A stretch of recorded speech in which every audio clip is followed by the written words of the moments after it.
Matilda. Good morning, Matilda. How are you?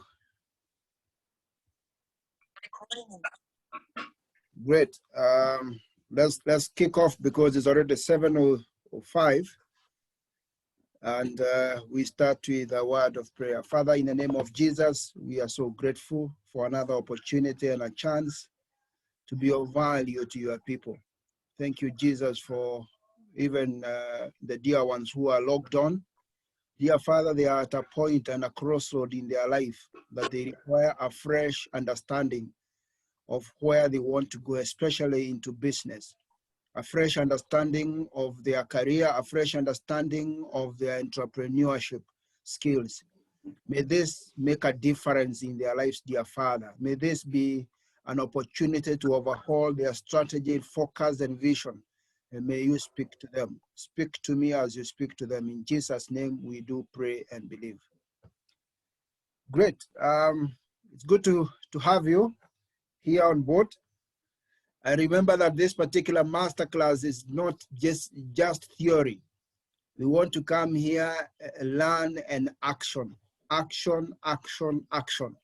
Tony Robbins, one of the most successful businessmen globally, and who is in the space of human resource capability development, says that take a lot of massive action, action, action. Our topic today is how to transition, or how to transition from an employee to an entrepreneur. In fact, a better name I was calling is lose your virginity. It means you are losing your virginity of being an employee, an 8 to 5 or 11 to 9 p.m. kind of an employee to go on your own. Gallup survey has shown that 60% of employees are not satisfied where they are right now.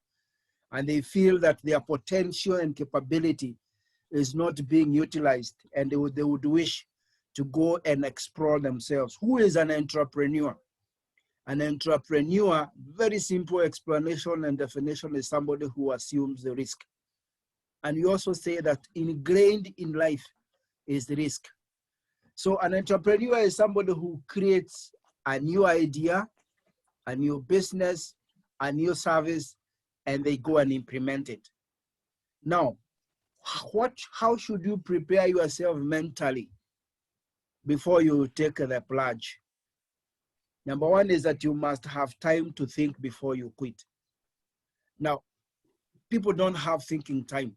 Most of the time we say that we are in a reactionary mode. If you remember the time management matrix that normally has 4 quadrants, the first quadrant we normally say is what you call your urgent and important.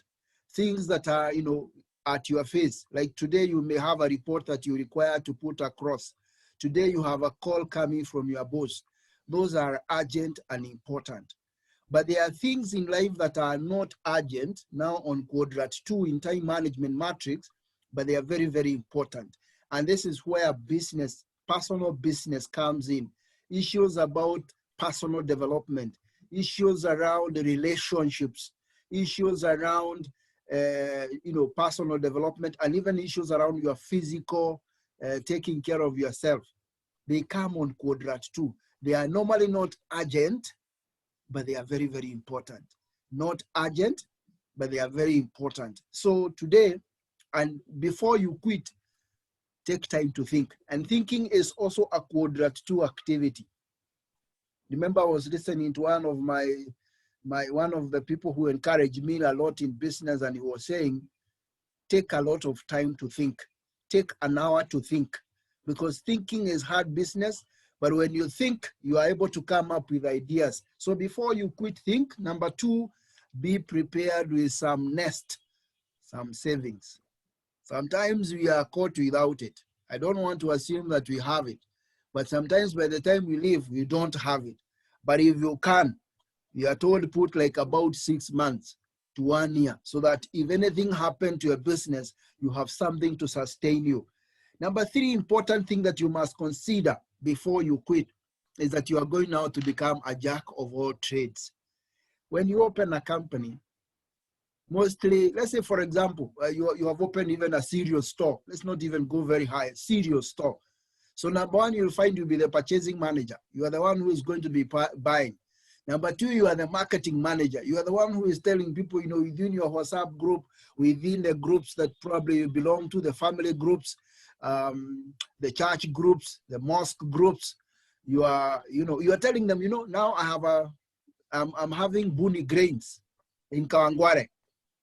And kindly you guys come over. If you have any, you know, requests for cereals, you have a wedding, you have a function, I'm there for you. You are the marketing manager. You procure, you become the marketing manager. You open that store virtually every morning.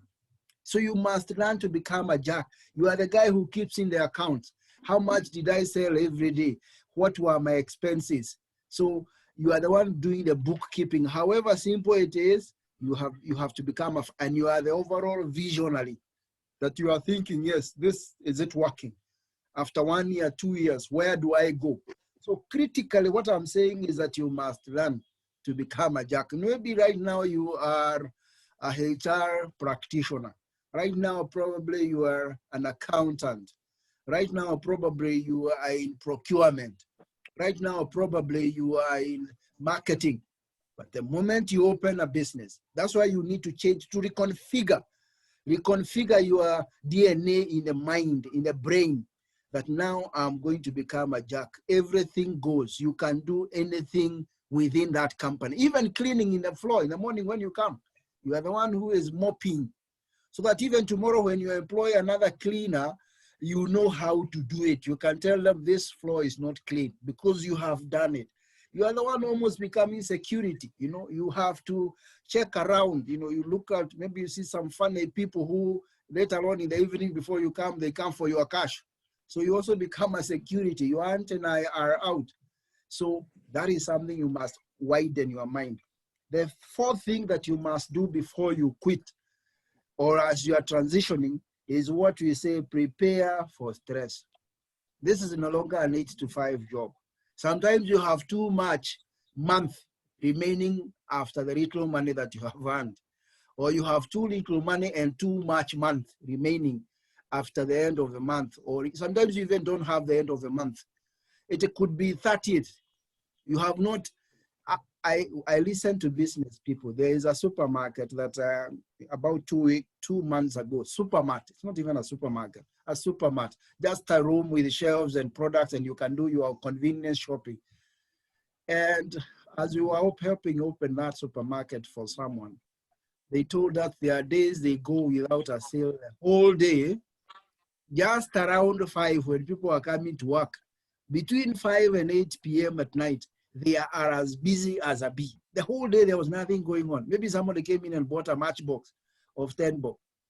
But so that's how you look. Business is not like employment that I'm going to get my 30, 40, 50K end of the month. No. You may find the month is coming to an end, is 30th, you have not made a sale, you are about to pay your rent and everything else, and immediately somebody calls you from the blues. Last week, a guy called me from the blues. He said, oh, you know, I'm an engineer. I'm looking for a strategic management course. I have been referred to you. So he wanted something customized. We are still in negotiation, but I'm just saying it is not somebody that I've even met. The critical thing is that in business, be prepared for stress. Because we say, and lastly, be willing to change course. When things are not working, just change, do something different, but give it at least like 3 to 4 years before you start changing.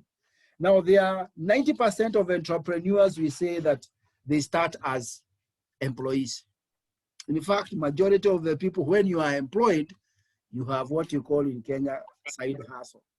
You have something running parallel, small, traditionally, so that by the time, and you know, this one also means you must change your mentality because it is going to be demanding. You must seek every day, how was the sales for the day? You must find out from the person you have employed, how was the performance for the day, every day. So after you finish your 8 to 5 job, you are home very tired by maybe 7 o'clock. Then you must be able to call that person and ask them, remember, You are the person who is running the business. So how much sales have you made? What are the issues that you are having? But even before you do that, you also require maybe like when you're on leave, because you are saying you are transitioning. When you're on leave, start that business so that you have a month or 3 weeks of getting a feel of how the business is, so that by the time you put in somebody, you are sure. But there are people I would wish you not to put, your relatives. Your relatives will mess you up. You would rather help your relatives at a far point, or they are not the ones who are running the business. Relatives, let your relatives not be the one who are running the business. Let the relatives be the one who do other jobs that are manual, that are very manual. Welcome, Varele Dulo. And finally, we are saying this. The transition between the two worlds takes time, it takes knowledge, and it takes a lot of careful planning.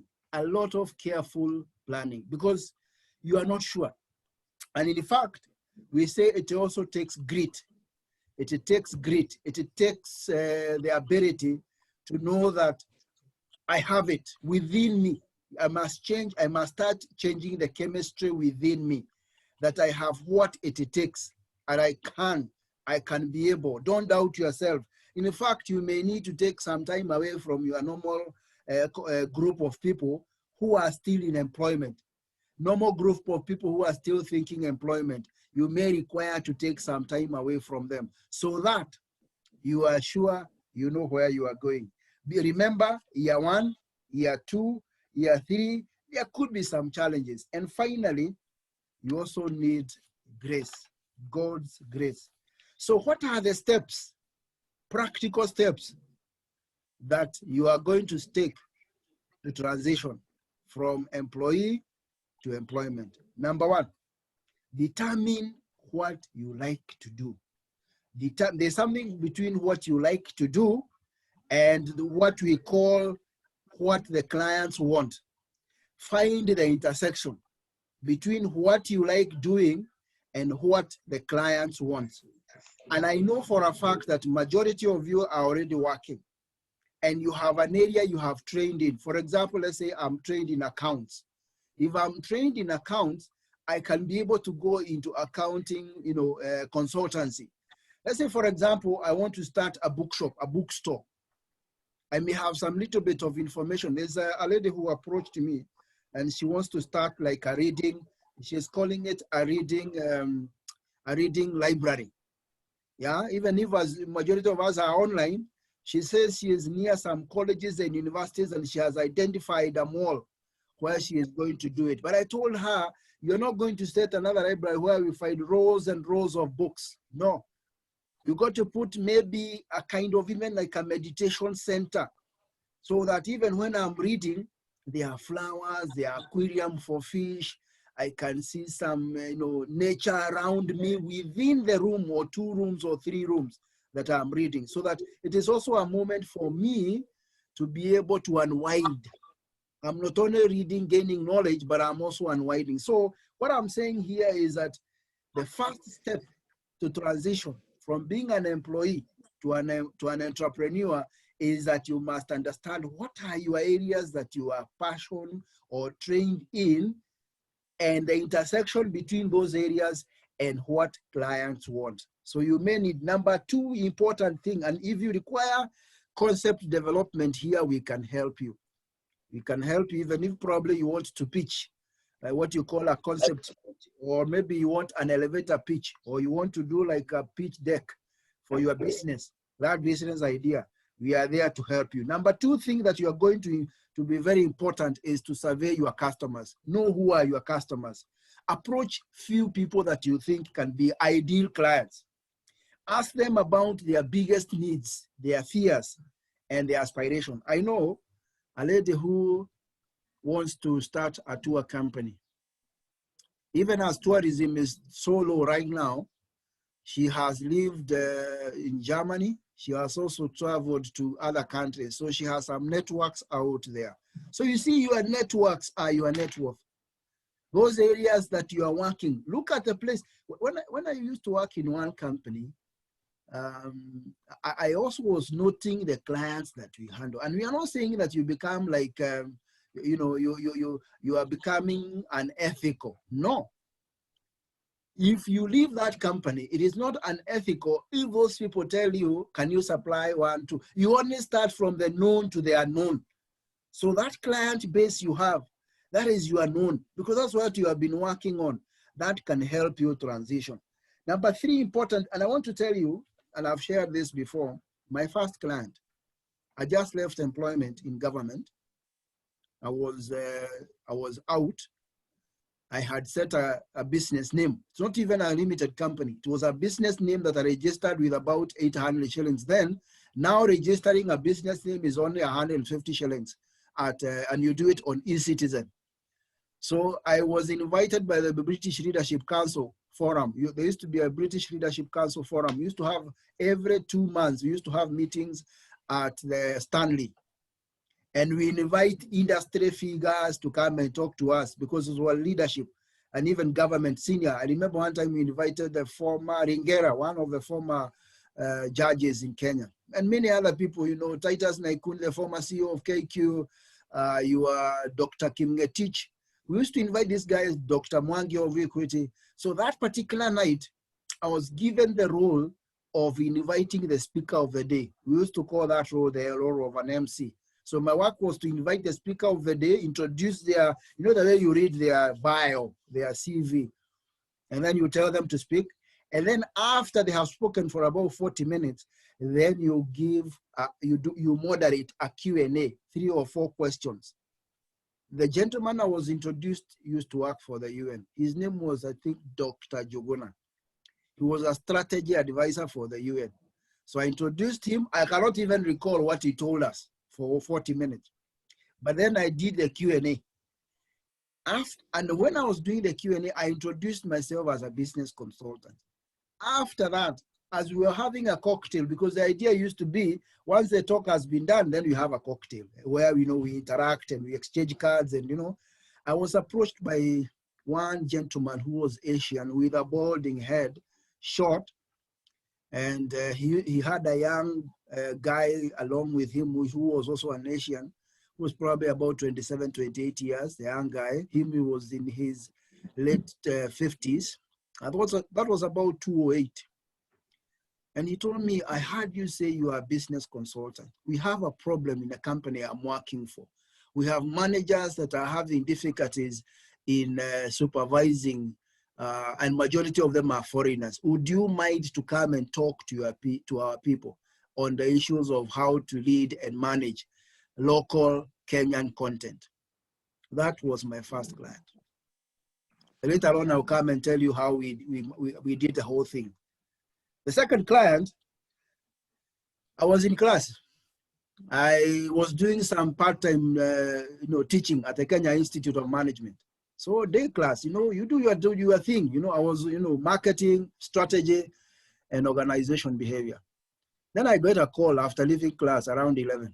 Then somebody tells me, I'm so-and-so. Her name was Otieno, although today she lives in Germany. Atieno. To me, I'm Atieno. I work for the Kenya Councillors Association. And we are looking for somebody to come and talk to our councillors on marketing. Then I asked her, who gave you my name? Okay, once we meet, we are going to talk about that. I remember I trained at Hazina Towers, about 35 counselors, professional counselors. And the idea here was that these people are trained as professional counselors. However, even if they are trained as professional counselors, they do not have the marketing zeal and ability to look at that business of professional counseling and be able to, market it and talk to people. Because, remember they are counselors, so they are waiting for clients to come. But then the secretariat, because she was actually the secretary of the Kenya Counselors Association, the secretariat had noted there was a gap. These people are not making any money. They're just opening outfits and they are not made. So they wanted to reconfigure their mind on marketing. I really followed from Atieno, who she student referred her to me. She refused. And I want to tell you for a fact, after doing that business with Atieno, she was handling an organization called RAP that time. It was like a safe home for those people who are suffering from gender-based violence. It used to be around Muthaiga. So the target group was ladies in Huruma, Mathare, all. So they would come whenever there could be domestic violence and it's becoming so difficult. They used to have a safe home in Muthaiga. And again, she invited me in to go and train the people handling on customer service, the people handling these particular mothers. And we also did some financial training. Can you see the link? Student who I don't even know refers me to a person she knows who requires a marketing trainer. The marketing trainer, we train, they like their work. I am referred to another organization by this lady where we go and train on customer service and financials.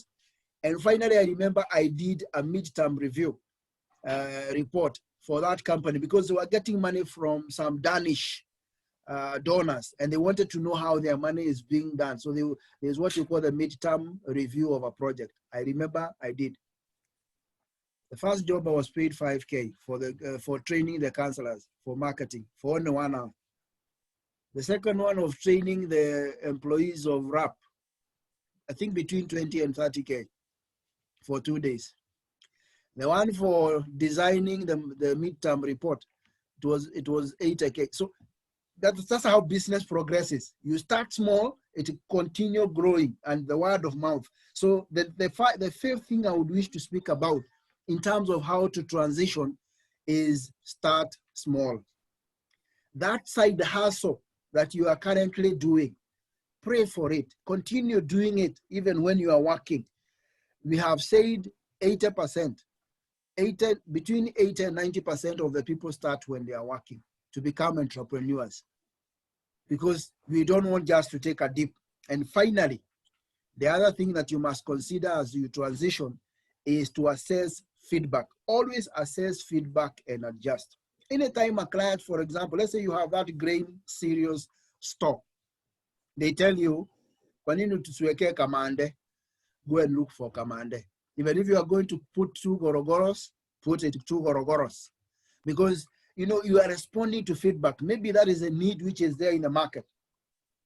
Another critical thing that you require as you transition, this is now a bonus, 2 bonus points, is assemble a team.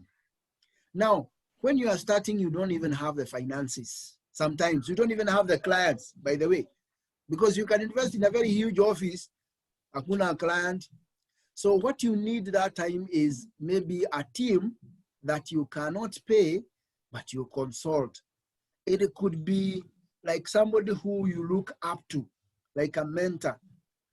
You can put them on the team so that wherever you require some input on a certain area that you are having an issue, you quickly make a call and you tell them, hey, can you give me? So this is the team I'm talking about. People who are around you. It could be a spouse that you can be able to send to go and buy the cereals for you because you are working and they are free at that hour. But you require a team around you. And that team is mostly ad hoc. Right now, there is a hospital I'm dealing with. We are finalizing on a 5-year strategic plan. And I know they want a board because this has been a family business. I think I shared with Valerie at one point. It's a family business, so they are looking for a board. Now, this board, of course, some of us might find ourselves there, or some of the people that I have referred may find themselves there, because now they want to widen. They want to widen the consult, the people they are getting information from.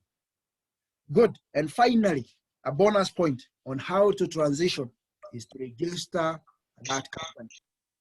I've told you a business name is hardly 1,000 shillings right now. Go to eCitizen, and maybe one of these days we are going to handle a topic on how to register. If I see some responses, we are going to handle a topic on how to register a business.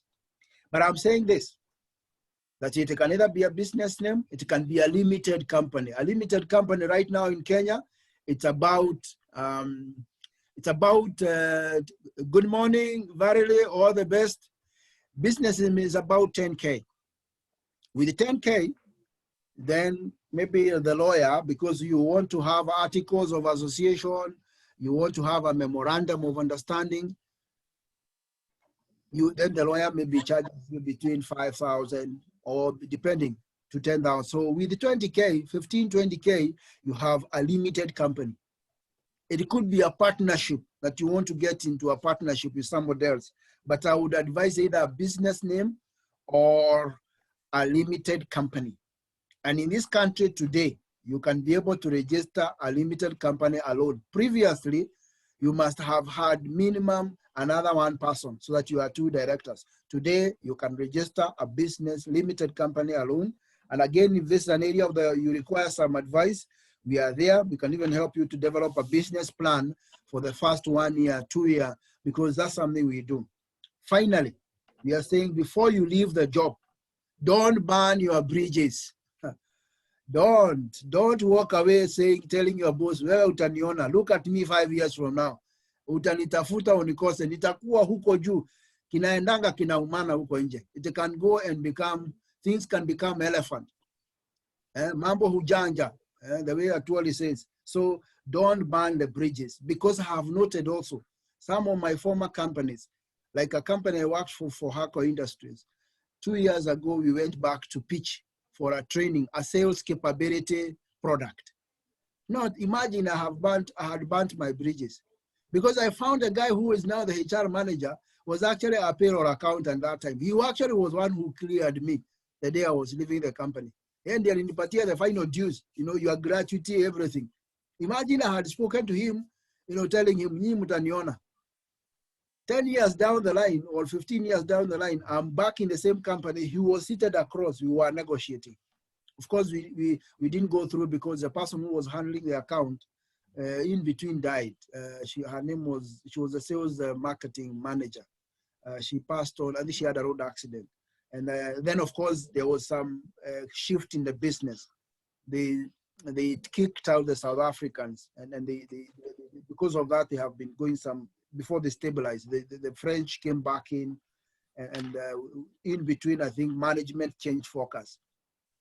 But the point I'm saying is that don't burn your bridges.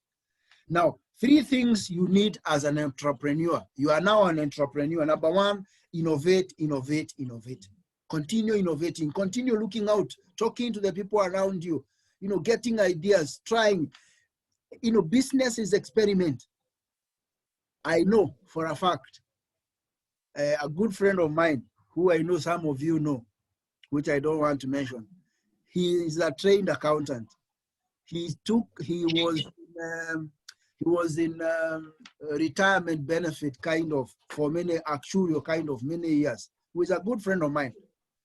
But then you find that he started wanting to sell lights. And I know I'm speaking to someone in the group here. But then the other day, I was looking at his status. Now he is in solar. So he started selling, lights, we're talking electric lights. Now he's doing solar, and he's happy. And I commended him, and he told me, yeah, when I'm out here in the Juakali, I have to think. I don't have to stay in one line. So that's the point we are saying here, that kindly innovate, innovate, innovate. Number 2, relationships are very key. You guys among here we have like 5 businesses already, minimum, which are going. And we have a network here which we can create. So I would wish you guys in the chat, you can also drop your what you do, what you want to start. Like I have put my email there, what you want to start, the area you want to go into. And you can also drop it on my email so that we can see whether we can give you some advice on how to be able to make it better. But the critical thing we are saying is that relationships are very key. And number 3, spend time thinking. I cannot emphasize that. Sometimes when you are working as employees, somebody is thinking for us. Our work is to implement. In this particular case, it is now you who is thinking and driving the vision of what you want to do. The last thing that you need as an entrepreneur is grace, God's grace. You need God. You need, grace is very important, because saa ingine mambo inachikananga kabisa, kushikana. But in the midst of that, if you commit everything, and I'm not preaching in Christianity, you commit everything to God, something happens. 4 things you must guard as you get into this. 4 things. Your passion. What is it that made you leave that to employment? That passion, you must seriously guard it. The drive, that particular doggedness. Kuna kupe, that might that is always on animals. Kanagwaga majishikilia, na by the time you pull it, you have even probably to kill it. That is the kind of thing we are saying in business. You must have some passion. You must have something driving you. Second thing that you must guard and let people not interfere is your motivation. Refuse to give up. Be fearless. Once you get into it, failure is not a vocabulary. You fail, you stand up, you move on. You fail, and you are told the time you fail is also a learning opportunity. You must ask yourself, what are the lessons I've learned here? The other thing that you must guard against is your confidence. Don't let people hit on you, self, and the product. You must believe in the product you are selling, the service you are selling. You must show the passion for it. You must have confidence in it and you in yourself. Don't let anybody interfere with that. And of course, decision making is another thing that you must guard as a young entrepreneur. Make quick, fast decisions. Be on the move. Roll. We always say, the English says that a rolling stone gathers no moss. It means that when you're moving, you cannot become stagnant. Even if you are stagnant, but you are moving, you will continue moving. But remember, we are also available for you. Anytime you require a coach or maybe a mentor in business, we are there. What are the types of entrepreneurs that you find? And you might classify yourself and see which area you want to go into. There's a first one we call a hustler. I know in this country, the name hustler has been used in all manner of ways, but I want to speak about a hustler as somebody who works extremely hard. In fact, they don't believe in getting at the capital. They believe once they have an idea, they can be able to turn that idea into money. For them, it is to start small, hustle. I have a colleague of mine, we were in the same college together. When we were in first year, he had a camera, Yashika. He was taking photos. He was making money within us, as we post. When we were in the second year, he was selling vitenges in the university. Third year, I joined him. We had a shop where we used to sell bread and to the students, because that time we used to have a cafeteria system. So now the money that the students used to get for free from government had been cut. So now we were dependent on eating and pay as you eat. So students didn't want to go to the messes. They didn't want to go to those outside cafeterias. We started selling bread. Hata tunapaka bluebird. Third and fourth year, I remember we did that. By the time we were leaving, we left out selling stationery. We would come to the university bookshop, buy full scalps and those printing papers, because students would go and pick them and they need money. Pick them from the university bookshop for free. They sell them to us. We take them to River Road. We had customers in River Road, Gariama Road, Kickrock Road. In between, now we have finished university for the first 6 months before I joined then Unilever. The critical thing I'm saying is hustler mentality. The second type of entrepreneur you are going to find is what you call an innovator. An innovator is somebody who gets a new idea and they take it to a level. They are always getting new ideas, very good ideas, brilliant ideas. In fact, a historical case of an innovator is somebody like the late Steve Jobs, the owner of Apple, or Larry Page, the owner of Facebook. These are guys, or even Equity. If you remember how Equity revolutionized business in Kenya, and I'm speaking big, but of course, even on a small area, you can have a new idea that can make a change, an innovator. Equity was the first bank that was lending money against your ID. Your ID was enough for them to give. Before then, we used to need to be able to make you open an account. Before they open an account, if I recall, one face you can be able to. One face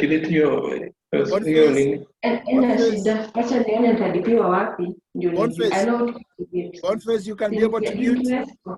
Okay, Boniface, mute kindly. Let me mute him. So what you're saying is that at that particular point, for Equity, with your ID, you open an account. Before, the banks, like I had an account in Barclays, we used to get letters from the company to take to Barclays so that you show what you are doing and you open an account. Standard Chartered, you require 2 people to refer you to open an account. An innovator, you bring a new idea and you scale it up before people copy you. The other third type of an entrepreneur you are going to find, which you probably are, is an imitator. An imitator looks at what innovators are doing and they scale it up or they do it in a different way. If you look at Airtel and Safaricom, Safaricom innovates. Airtel picks those ideas done by Safaricom and they try to make them work for them. So what we are saying in this particular case is that innovators, imitators, they copy the innovators. The other type of an entrepreneur you may find is a researcher. The guy who will never go into a new business, they must take a lot of massive data, do a lot of research, talk to people. They might even take a whole year or 6 months. And then they implement because they want to reduce the chances of failure. But for me, my experience in business, too much research does not work. Get an idea, 40%, move on, start learning on the job, start learning. The fifth type of an entrepreneur you're going to find is a buyer. Somebody who already finds a business going and they buy it. It could be a school going and they buy it. Find, as I come to a conclusion, what are some of the myths, some of the folklores you hear about entrepreneurs, some of the myths as you are transitioning from being an employee to an entrepreneur, as you are breaking the virginity, as we are calling it, because you are breaking your virginity. You know, this is an area probably you have not been into. Some of the myths you are going to hear, number one is, nobody is born a businessman. Nobody, even the ones you find most successful, the likes of Bidco, the likes of nobody is born a business.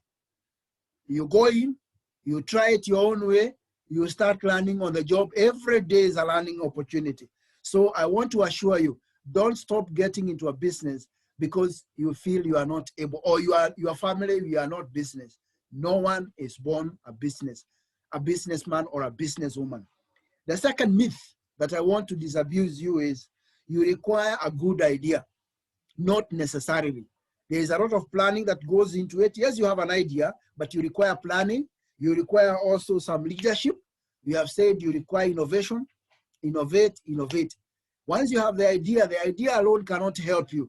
It requires some planning. It requires some leadership, some innovation, some relationships. So I want to disabuse the idea that it's only an idea that can be able to move you. The third myth that you hear people say is that a new business generates freedom. You are not leaving your 8 to 5 job or 11 to 9 p.m. job to go and get freedom. No, you even work more. I find myself sometimes sleeping at 1 or even 12, working on a client's paper. There's a business plan I'm handling for a client right now. And because you want to check on what has happened and what has been done, you find you must take time. So it doesn't mean that you are going to find you have freedom. No, the only thing that is your schedule may be adjustable, but you may find you're working 16 hours, even more hours to ensure this business works. The other myth that I want to disabuse you about an entrepreneur is that it is never too late or it is never too early to start. Now that you are on this particular webinar, there's a reason, there's something that drew you into this, because there's a hunger, there is a need in you, there is something inside you crying out to accomplish and do something. Welcome so much, Boniface. We're gonna link up. The critical thing I'm saying, because there's some hunger within you, please don't let that hunger die. Don't let that hunger disappear. Don't let that hunger go to waste. It is never too late. Yes, my daughter is going to school. It's just about here. Finally, I want you to remember that you have everything that it takes for you to become an entrepreneur. Inside you, God has deposited quite some massive skills and even some massive experiences that are going to help you succeed. So I can take a comment, 1 or 2 comments before we conclude. Maybe Matilda, you can make a comment. And we have agreed this for the benefit of those ones who have joined us late. Of course, this one I'm going to post. Kindly put your telephone number there. I'm going to post it to you. But also we are saying we have agreed that this is a class for action. The next time we are doing one session, you are going to tell us, this is what I did with my idea. Let's start moving it. So I can ask Matilda to make a comment.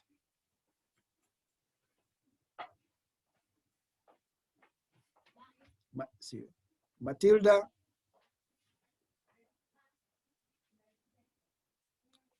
Matilda. Good morning. Morning, hi. Hello, this is Matilda. Yes. Thank you for this session, which is quite informative. Yes. Personally, I'm still an employee. Good. Still working. Good. But towards my sunset days. Wow. I've got a few years to retire, so I'm beginning to open up to everything that goes into helping me become an entrepreneur. Good. Immediately I finish. So I like the tips you've given, especially the part of the passion, not letting the passion go away. And even before that, I like the issue of the tips you gave at the beginning, that we have to think. That will quite help me. At times, yes. Actually, there are situations whereby I felt like I want to opt out at an instant. But I think that is a very good information that we have to think around. We have to plan. We have to put ourselves in reality. Thank you very much for that. And thank you, everyone. Thank you so much, Matilda. We can take this conversation off. You have my number and my cell phone. We can be able to take this conversation to be able to, because I can feel you have some fear. There is some fear that you have, Matilda. And that fear, we can overcome it. We will help you to overcome it, because nobody is born fearless. That's my number, which I put there. Let's hear from a gentleman, Boniface Ngaho.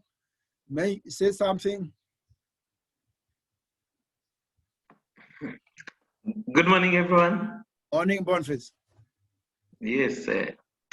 As for me, I was just, I am interested in that idea of shifting to that direction. I work for myself somehow in a business that we own many people. So it's still something that I need to do, because as my own, not as a part of many people. As a group, not as a group on your own. Not as a group, yes, yeah.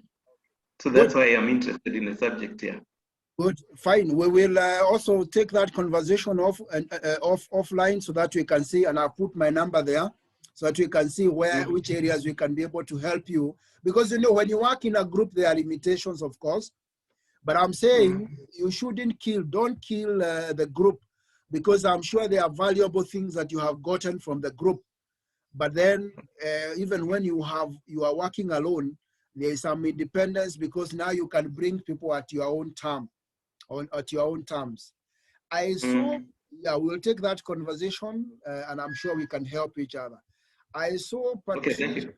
I saw Patricia. Patricia, maybe you can make a comment, so that nobody asked me to take back the goats we paid. Okay, thank you, Joe. And sorry, I joined late. I had a problem joining through Zoom on my phone, but I was able to join through Facebook. Oh, wow. But yes, I'm also an employee, but sometimes I also feel like giving up. But I don't know whether maybe you talked about it. Yes, my problem is how... Just ask the question, Patricia. Ask the question. Yes, I wanted to know how you start. Good. You know, they say it's not about the money, but if you have the money, but you have no idea on how to start a business. True. Where do you start? Yes. Thank you so much, Patricia. Let me mention that in a minute because I had mentioned about it, and I'm sure we will follow that through the video, and I'll do a follow-up session on this because I can see there is some issues. We said that you must check what is your let me call it passion experience vis-a-vis what the clients want out there. Let's say, for example, you have been trained as a HR practitioner, just for example, and therefore, you know, even in your experience as you work for that company, you have noted there, you know, like for example, I know companies have number one, recruiting. They have issues around recruitment. Number two, because some people are not professional HR like yourself. You are trained.